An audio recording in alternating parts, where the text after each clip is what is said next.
Fall. There's something really cozy about this season. The nice chilly weather that's not too cold but not too hot. The leaves on the trees turning into pretty colors. And not to mention, it's also my birthday season. God, I love fall, and this year had some pretty cool-ass things that happened.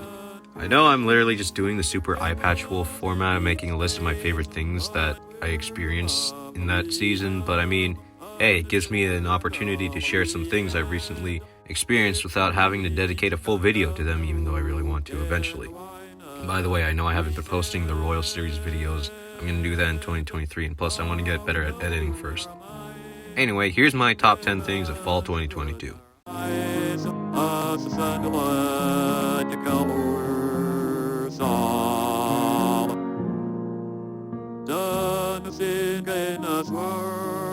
Of silver memories, the loveliest lies of fall.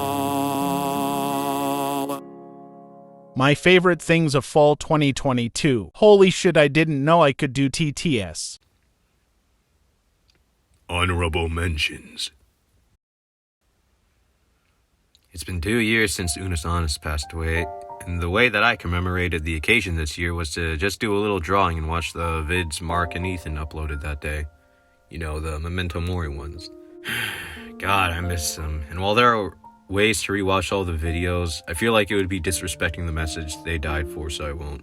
Expect more of an explanation next year on the 3rd anniversary, but for now, all I'll say is Memento Mori, Wasnt. Fun fact, I haven't watched or read anything Fate related, but I decided to participate in Shiro Day 2022, even though I know nothing about it, and it was funny as shit. I saw a video in my recommended explaining the whole situation, and I just thought that was the only good thing about Twitter, is Shiro Day. I'll make sure I have at least seen the show where Shiro comes from by the time Shiro Day 2023 comes around. Because from what I've seen, people really like his character and stuff. Also, I saved pretty much every Shiro Day image I came across during Shiro Day. I mean, check out my library. Like, holy shit.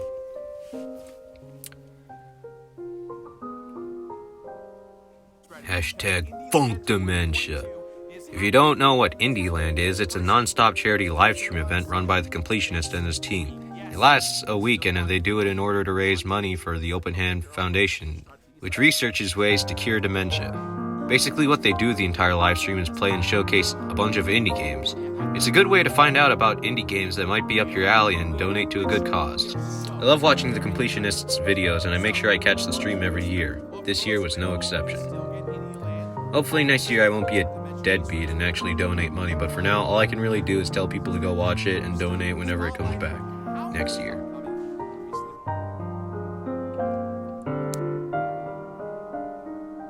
Every year I watch Over the Garden Wall in fall, and I did it again this year.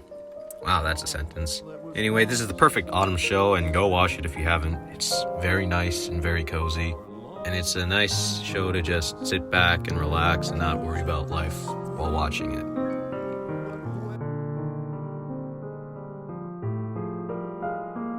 Oh god, Chainsaw Man Mind Rot has led me to watching this movie, and I gotta say, it was pretty great. I don't know why I like this movie so much. Maybe it's because they do things differently compared to most movies. Like, instead of showing, like, the actual heist scene, they just show the before and after. Or maybe it's because this is a big inspiration for Chainsaw Man. I don't know, but I gotta say, I really like this movie. I gotta watch Pulp Fiction at some point, and also Tarantino's other movies. Alright, enough waiting around. Here's the actual top 10 list.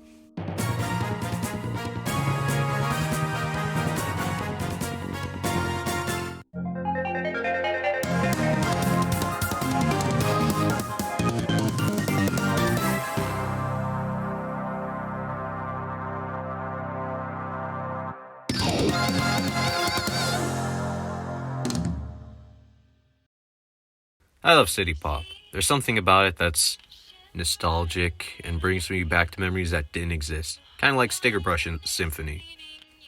Unfortunately, I have no idea how to speak Japanese, apart from the basics you get from watching a shit ton of anime like Ningen and Naruhodo. However, this is where a channel by the name of Momoki or Caitlin Myers comes in. She posts these really high-quality English covers of city pop songs and has 2 albums out right now, just full of banger after banger of city pop English covers. Now, this probably would have been in the honorable mentions if it wasn't for the fact that through some weird twist of fate, she uploaded a music video of a cover of a song that's one of my favorite city pop songs that was really good, all on my birthday. She even hearted my comment, and it felt nice to see someone whose content I really enjoy acknowledge my existence. Oh god, that sounds kind of weird when I say it like that, but you get what I'm saying. Go give Ride on Time a listen to, and also the rest of the album. Everything I talk about will be in the description.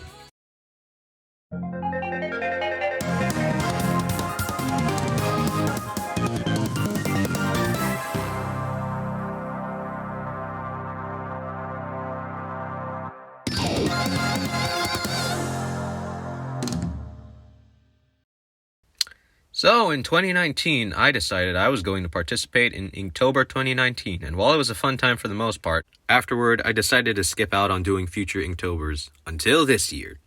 I basically wanted to try and repeat 2019 again because I really liked that year, and I thought this was one of the things I should do to try and refill the void that year left. So, on October 1st, I decided to dedicate all of October to just doing this and see if I had gotten better at drawing. I usually don't like saying things like this, but I'd like to say that I have. I posted the drawings every day to Newgrounds, and I included main day drawings, the bonus doodle for the actual prompt that day, and the drawing I made in 2019 as a comparison. And for 30 out of the 31 days, I'd like to say that the 2022 drawings were direct improvements to the 2019 drawings. Check out my Newgrounds for all the art, but I'll just show some of my favorites from this year. Here's the day 1 one, the Mob Psycho one, this Billy Kometz tribute one. There's this Chainsaw Man one that I drew on the day Chainsaw Man started airing. I really like this Inktober drawing of these VTubers that I really like. I thought I did a decent job at it. I made this Persona 5 Royal one when it released on all platforms, so I drew this as a tribute. There's this Gon one that I really like. Here's the 4th Wall Breakers, the Yomawari tribute, this Genshin one, this direct evolution of the Gurren Lagann one I made in 2019, the Royal Trio, and to top things off, I drew a thumbnail for the uncut Inktober vid that I really liked. Anyway, I'm not going to do Inktober for a while because it took a lot of my time, but it was nice to see how much I've grown drawing-wise, although I still got a ways to go.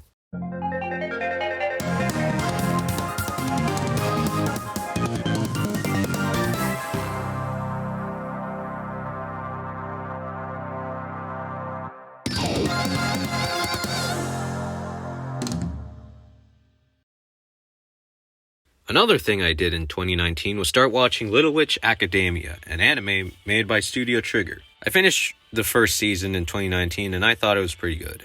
I think I got halfway through the second season, but for whatever reason I never finished it. So this year I thought I should rewatch it so I could finally finish it, and I'm really liking it so far. All the characters are unique and endearing to me. The music is nice and the animation is Trigger quality. And by that I mean it's really good. Also, during my rewatch, I lost my shit when Diana started talking because she's voiced by the same voice actor of Sumi from Persona 5, and I think her voice actor is really cool. Go watch the Anime Impulse interview with her. There's a lot of cool stories she tells about how she got into voice acting and stuff. But anyway, sometimes you don't need a big, deep, philosophical experience to enjoy something. Sometimes all you need is a cute show about cute girls doing cute things. Oh God, please don't cancel me for saying that.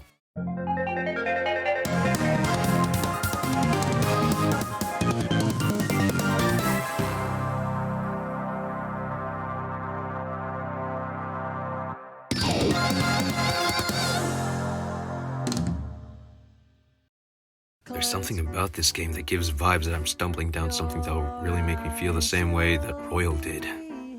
I don't know what it is. Maybe it's the nice trippy vibes the music gives off. Maybe it's the really charming art that catches my eye. Or maybe it's the premise of the story and the little bit I've experienced so far. I don't know why this game has my attention, but I don't think I'll find out until I actually beat it. でもこのワードできない 「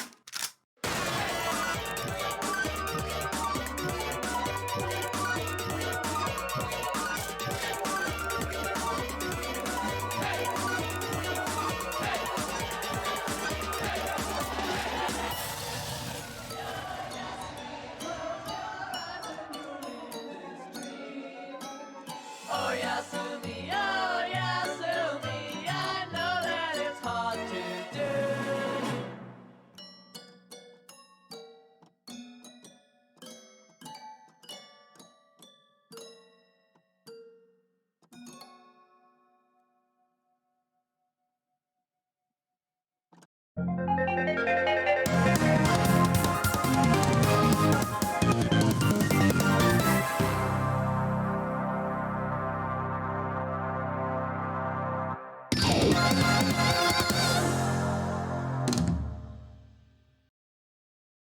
She's just like me for real. Oh my god, she's just like me.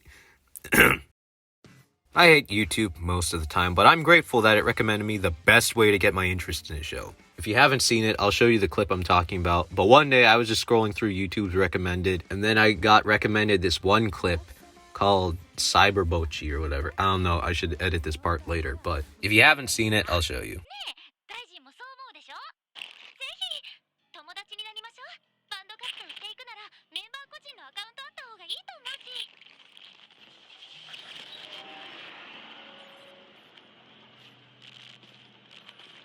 Wake the fuck up, samurai. We have a city to burn.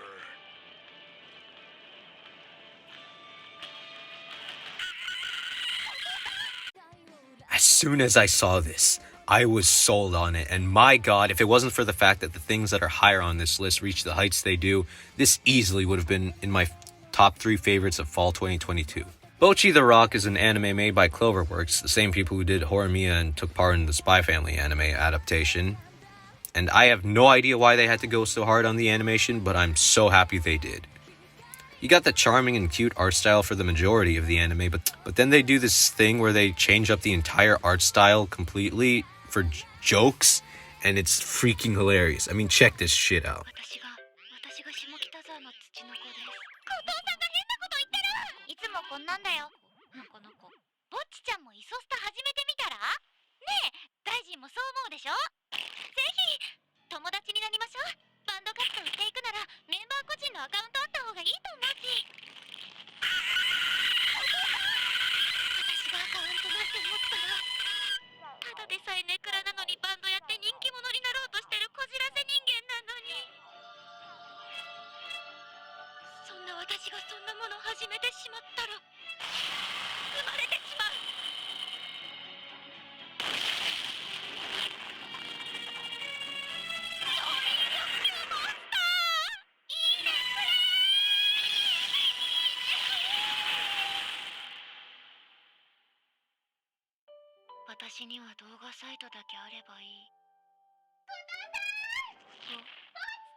Underneath all of those jokes is a really endearing story about a girl with crippling social anxiety trying her hardest to make her dreams come true. And I mean, dude, that shit hits too close to home. A lot of the things she says throughout the show are things that I've thought about a lot, but seeing her slowly trying to overcome it gives me the hope that maybe one day I can do that. Ugh. Enough of that personal shit aside, the music in the show is really nice. The opening song is a bop, and so is the first song they perform within the story. Fun fact, both of those songs are under the name of Keisoku Band on streaming services, and I think that's really nice. I really wish the things on this list above Bocchi didn't have as much of an impact on me, because if they didn't, this show would have been so much higher.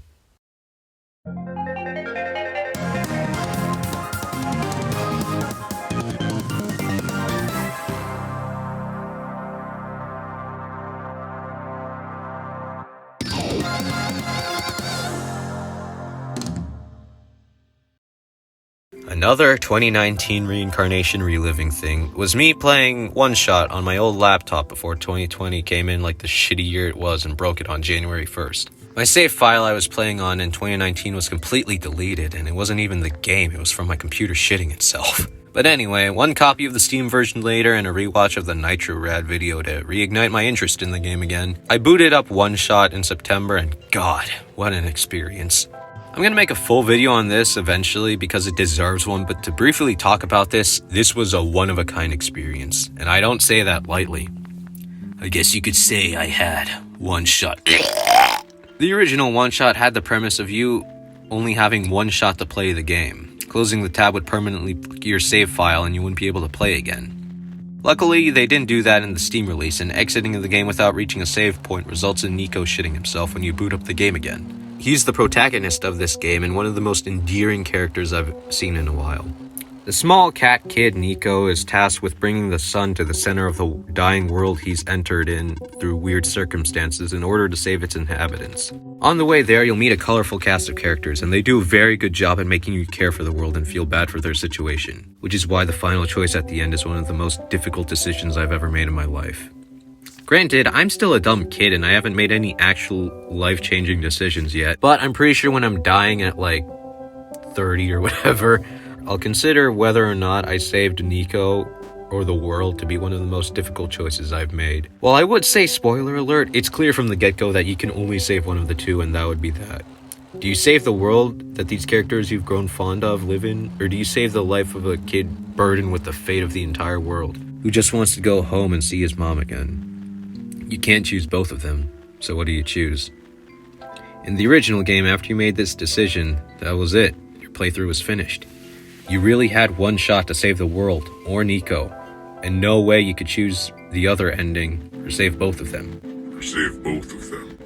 Or save both of them.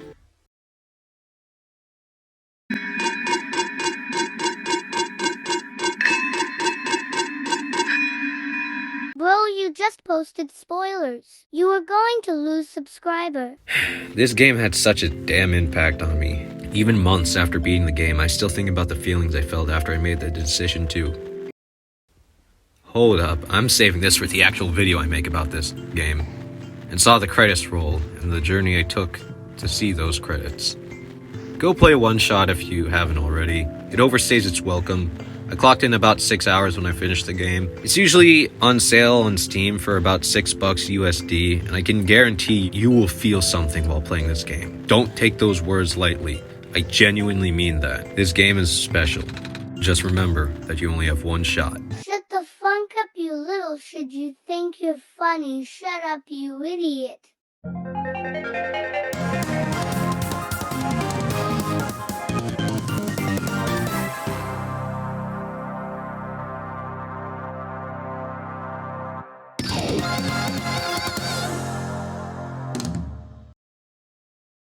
So, another way to feel, but you did let yourself go, let yourself go. So you did yourself control, and start as a rainbow. Oh shit, it's still recording, nice. I was not ready for this emotional pain. Oh my god. Cyberpunk Edgerunners came out this fall and has become my second favorite Trigger anime they have made, bordering first place. And you know that means something because Kill la Kill is in first place, and that show has a very special place in my heart. Edgerunners almost overtook that through sheer quality alone. Man, dude, this show is something else. You've probably heard of it. The show follows this kid named David as he tries to go to school and be a big shot like his mom wanted him to be, only for them to get into a car chase with a gang, his mom crashing the car, resulting in her being in a near-death state, and since they didn't have enough money, she fucking dies. All of this happens within the first episode. What the fuck? After that, you watch as David meets a netrunner named Lucy and joins the gang that she's in and tries to become a legend in Night City. Because of the failure of a launch that was Cyberpunk 2077, I was expecting this show to be good since it's in the hands of Trigger. Maybe even pretty good. What I didn't expect was this show to leave me with so many emotional scars. As I'm sitting here writing this script, I don't even know where to start, dude.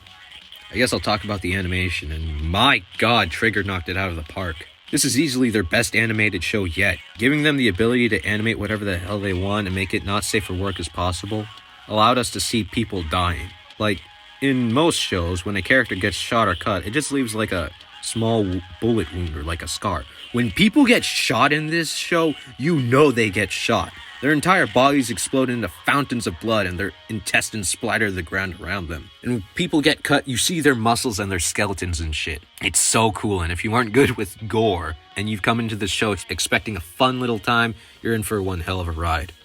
It took some getting used to all the violence and nudity and the cyberpunk slang they use, but my god, it really makes you realize that the city is just corrupted and shit and there isn't anything anyone can do about it. Not even David.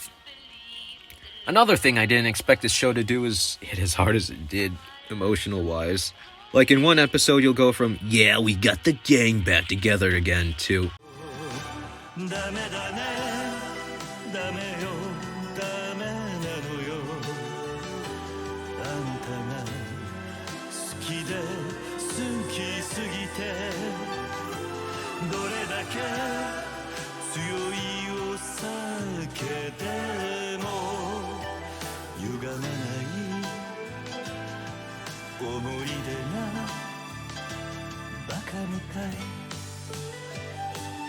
Initially, after finishing the show, I got sad, but I wasn't hung up while thinking about it. I was mainly coming down from the high the show gave me with all the fights and shit, and I didn't process the intimate side of it. But after I've had time for all of that to settle down, I get sad thinking about all the characters, listening to I Really Want to Stay at Your House and Let You Down. I really need to make a full video talking about this show because this small segment doesn't allow me to convey my full feelings towards this show. All I can say right now is that this is my second favorite Trigger show now. I'll forgive it for letting me down. You need to watch it, and it made me want to buy a copy of Cyberpunk. That's how good it was.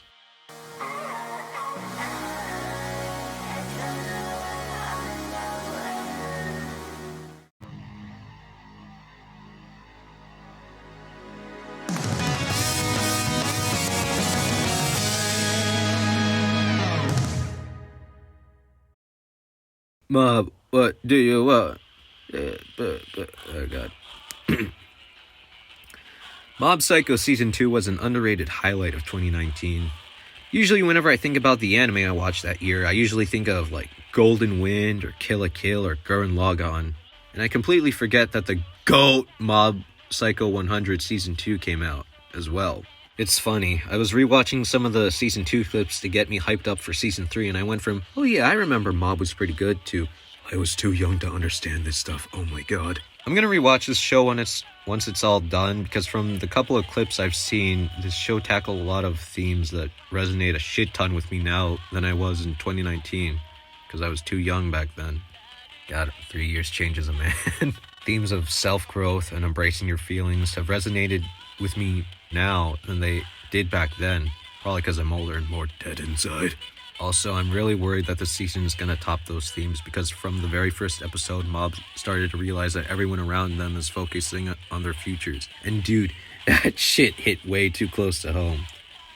I'm a freaking deadbeat high school junior and everyone around me feels like they've got their whole life planned and they got their shit together. Well, here I am, sitting on my ass trying to make stupid YouTube videos and shit.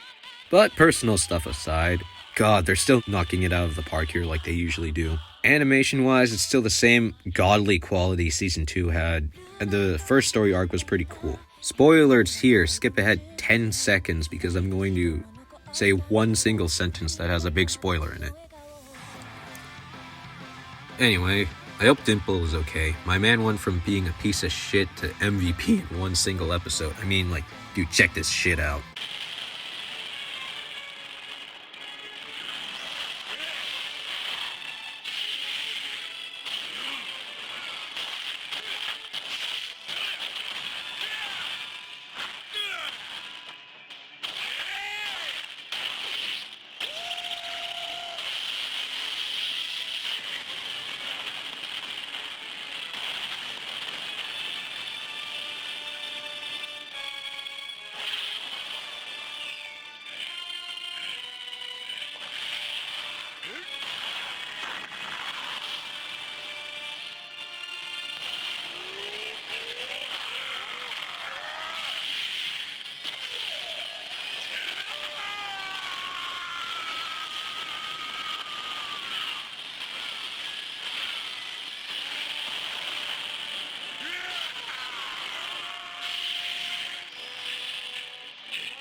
At the time of me writing and recording this, they're still doing the New Year's UFO mountain arc thing, and they haven't gone around to the finale, but God, I'm dreading saying goodbye for real this time to this cast of characters I'm just now realizing I really like and have grown fond of. But for now, I'm gonna enjoy these last few episodes I have with these guys. I recommend that you watch Mob Psycho because this show is one of the very few that have little to no flaws and everyone thinks either good to highly of. And I'm just gonna yell Reagan sweep at the top of my lungs now. Hashtag Reagan sweep!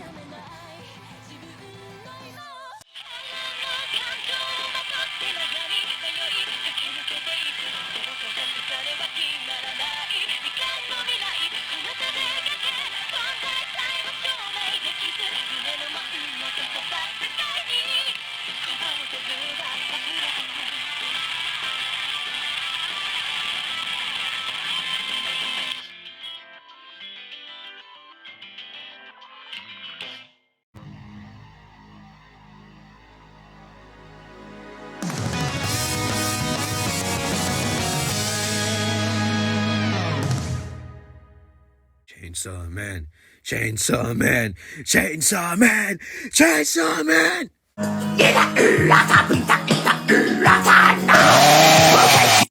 I was originally going to make a video about this when the first episode came out. I even recorded live action footage for it and everything that I never ended up editing together, so that's going to be lost to the abyss. But anyway, the people I know in real life know that this is one of the many things I will not shut up about. But for good reason. It's a manga that I found that really spoke to me at a time when I was at a physical low because I had COVID, and it was getting a highest quality animation by the folks at Studio Mappa, and they're going to treat it like their baby and get an Avengers level squad to put this shit to screens. I had complete faith in their ability to do a good job with this anime, and I have yet to be disappointed.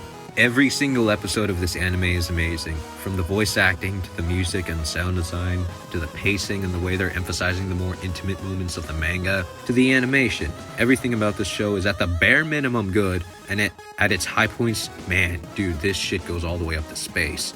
And yes, when I say animation, I do include the CGI. While I was taken a bit back by the CGI when I first saw it, they still managed to do a decent job at it compared to another show that didn't make this list. It's so damn cool to see a manga that I love genuinely getting the special treatment when it comes to an anime adaptation.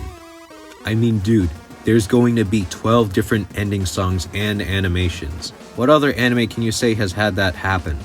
The only downside to this anime is that in order to fully express the more intimate side to Chainsaw Man, they're really fleshing out each scene instead of embracing the chaotic energy and pacing of the manga. It isn't a bad thing, and they're doing something different, which I'm fine with, and using the animation medium to its potential.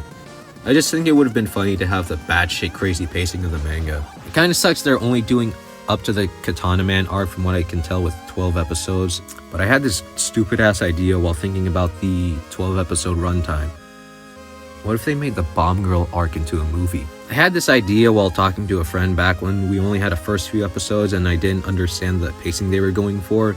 And now that more episodes are out, I don't see a problem with them trying to fit the Bomb Girl arc into the beginning of season 2. But anyway, my idea was that, just like the Mugen Train movie, they animate the entire Bomb Girl arc into a movie as a bridgeway between Katana Man and International Assassins. At the time, I thought it was a perfect idea. The arc is short enough to probably fit within a 1 hour 30 to 2 hour long film. There's so much cool shit that happens in that arc that would be so cool to see on the big screen. From like Reize and Denji kissing and then it reveals that she bit off his tongue, to Denji and Beam riding the Typhoon Devil while skating on building sides and fighting Reize. Like, dude, there's so many cool shit that happens in the Bomb Girl arc that would be so cool to see on big screens. Not to mention that Fujimoto-sensei loves movies, if that wasn't very obvious, and Reize is his favorite character. If we're talking about money, with how much hype the anime is getting, there would be no problem with it making a profit. It was a cool idea at the time, but I'm pretty sure with the pacing they're trying to go for in season 1, I don't think 1.5 to 2 hours is enough time for them to do the way they want it to be done. But anyway, I got off topic with what essentially boils down to just a thought.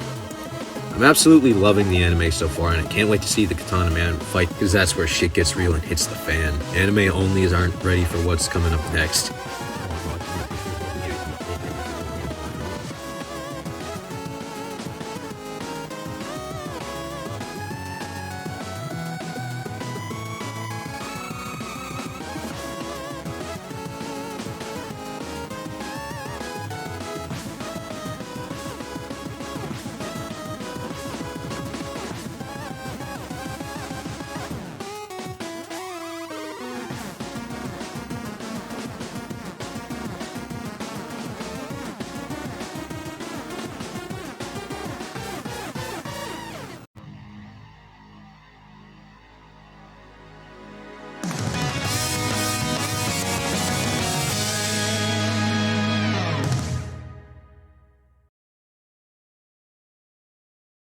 The One Piece movie.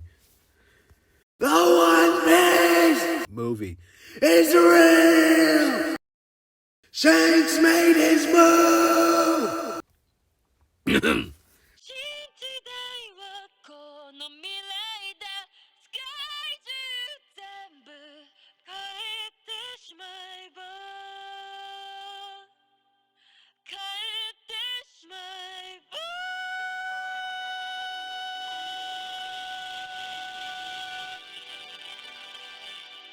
So anyway, I watched One Piece film Red in theaters on opening night with my dad, and it was a very fun experience. Unfortunately, I didn't have the same energetic crowd as some other theaters did, but it was still a fun experience regardless. I remember while we were in line for tickets, there was a group of people behind us that had straw hats on, and I thought that was pretty cool and funny. But anyway, what did I think of the film? Well, I mean, since it's at the very top of this list, you'd be safe to assume that I liked it. I liked it a lot. I really liked this movie. I like this more than Stampede because there was an actual plot. Don't get me wrong, Stampede is a fun as shit trip if you like One Piece for the fights and stuff. But if you're one of those people that likes more than just the fights from One Piece, like the characters and like the world building and stuff, Stampede had much more to be desired. Luckily, Film Red had more of that. However, if you're the kind of person that prefers the fights over everything else, you're probably not going to have that much of a fun time with this movie. This movie covers an aspect that I always forget about, but makes perfect sense when you actually think about it. The fact that pirates are actually shitty and the Straw Hats and some other crews are just the exception. At the beginning of the movie, there is a montage of people saying pirates are the problem, and while some said the Navy did play a role in it, it was mostly pirates, and it set up the idea that the world is suffering from the trouble they cause. And then in comes Yuta. No, not Yuta Kotsu. And in comes Uta, this movie original character, and she tries her hardest to make the world a better place by spreading happiness through the power of music. I will be honest, I remember seeing songs from the movie before it was released, but while I was sitting in my seat waiting for the movie to start, I had completely forgotten about it. And whenever New Genesis started playing, it felt kind of jarring, even though the song was actually really good. Over the course of the movie, I got used to it being a musical and thought the songs were all pretty great. Also, as a side note, before I saw the movie, I saw Demon Dice release a cover of the song Backlight, and I gave it a listen to, and I thought it was a pretty good cover. Then I listened to the original, and I thought that was also very good too, but dude, whenever Backlight started playing in the movie, man, that felt so cool. The music talk aside, what are the rest of my thoughts on the actual movie? Warning. I will be talking about One Piece Film Red spoilers as well as Persona 5 Royal spoilers. If you have seen both or don't give a shit, then keep watching, or you can skip to this timestamp for a non-spoiler talk. I mean, we finally got to see Shanks stay on screen for more than a couple of seconds. We've been waiting 20 plus years for this. I really like Uta. I'm not talking about her character design, although it does play a role in it. I really like it, and I think she's really cute. I thought her story arc was really interesting, with her trying to save everyone and rid the world of pain, and make it a constantly happy place even though she doesn't know that that kind of world isn't possible. It reminded me a lot of, who would have guessed, Takuto Maruki's arc from Persona 5 Royal. I mean, both characters end up trying to overwrite the realities they live in order to make their worlds a better place, while not understanding that it's just not possible. Although one way the two differ is that Maruki never went insane during his pursuit, and at the end of his fight, he never said anything like, I'm actually evil and I hate all of you for messing my plans to take over the world. He just accepted his loss, and that was that. Uta, on the other hand, goes insane because of the mushrooms she ate to keep herself awake, and Tot Musica ended up being the big bad. She never did the thing where she went, oh, I'm evil and stuff, but she still went, insane, and, her goals were, were corrupted by the end of the movie. I don't know what it is about characters that try to make the world a better place by removing struggles and making everyone happy that really makes me like them. I mean, Maruki is my second favorite character of all time, and Uta is in my top 3 favorite One Piece characters. Who knows, maybe I'll really like Eisner, whoever the guy from Bleach is that looks like Maruki. Anyway, P5R talk aside, what else did I think about the movie? The animation was great, the music, like I've said, was really good. Ado really knocked it out of the park with her vocals on the songs, and the fan service was very, very nice. The story was better than Stampede's, but nothing too deep, and there were a lot of weird, iffy things that I wasn't too fond of.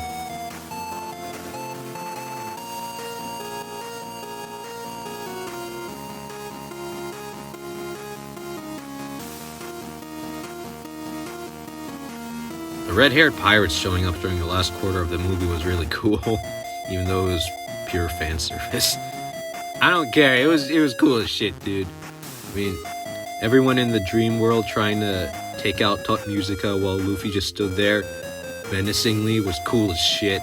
The team up with the Straw Hats and the red-haired pirates at the end was yeah, it was complete fan service, but I don't care, dude. It was so cool seeing Gearfish Luffy attacking with Shanks. My god, if you saw that and you weren't at the very least surprised or had some sort of excitement when watching that, you're probably either completely dead inside or you don't know One Piece, because that scene was just cool as shit. If I were to give the whole movie a quality rating, I'd probably score it an 8 out of 10, maybe even a 7 out of 10 if I were to really pick out all of my gripes with it, but I rate things on how much I liked and enjoyed them instead of their quality.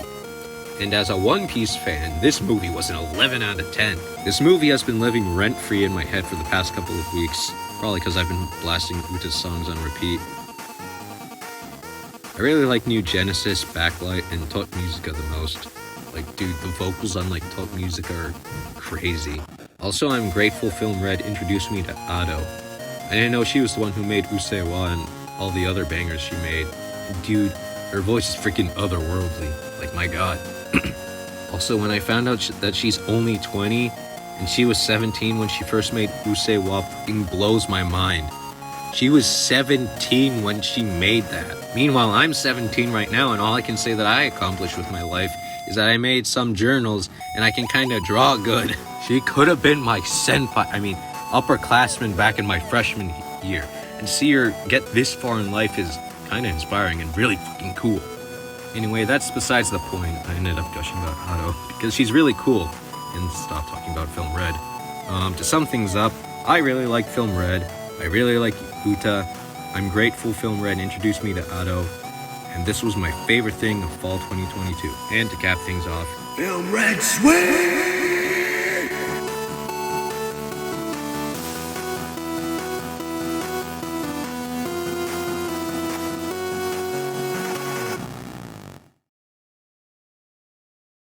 alright, well, that's the video. I really wanted to make videos and all these things, and I probably will at some point, but I just don't have the time right now to make fully fledged videos on them, and I just wanted to talk about them.